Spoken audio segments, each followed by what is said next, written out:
বাসায় গিয়ে আগে নামাজ পড়বো। বাসায় গিয়ে আগে নামাজ পড়বো।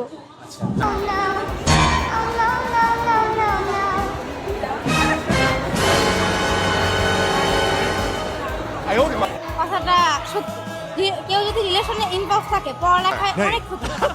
এখন অনেক কমই মানুষ থাকে যারা রিলেশনে থাকলে পড়ালেখাটা ব্যালেন্স করতে পারে। বাট মোস্ট অফ টাইম যখন আমি দেখি আমাকে এখন আমার বাবা আমাকে এমপি করে দিয়ে দিবে, একটু ফ্লেক্স করি। করিস না, এরকম করিস না।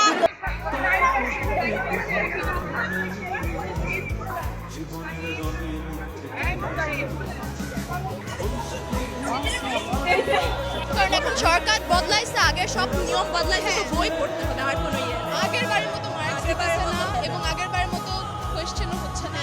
বই পড়তে হবে, হ্যাঁ বইটা খুবই ভালোভাবে পড়তে হবে। আর ওদের তো কারিকুলামও আলাদা। গতকালকে 12 রাকাত তাহাজ্জুদ পড়ছি যাতে জিপিএ 5টা আসে, কোনোভাবে যাতে মিসটা না যায়।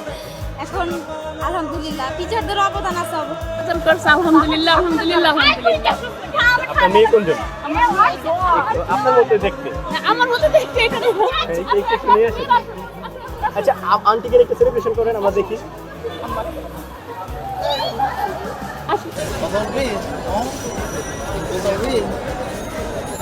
ভাই পিছে আসেন না। না কথা বলো, কথা বলো। আসলে ভালো রেজাল্ট করার ভাবি না আসলে। তারপর পিছিয়ে সরি কি পেয়েছো?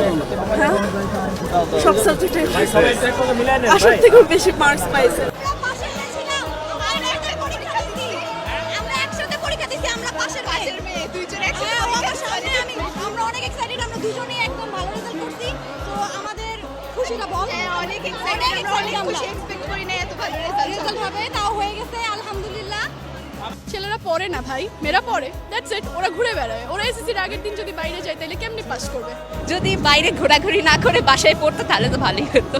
হয়তো মেয়েরা অনেক বেশি ট্যালেন্টেড, এজন্য পড়ালেখা করে যেরকম ফল পায় সেরকম, তো এটা ছেলে করুক বা মেয়ে করুক। ভাই একদম অস্থির লাগতেছে ভাই, একদম ভাই যেন পুরো দুনিয়াটা ফাটাই ফেলতে পারবো ভাই, এমন অনুভূতি লাগতেছে।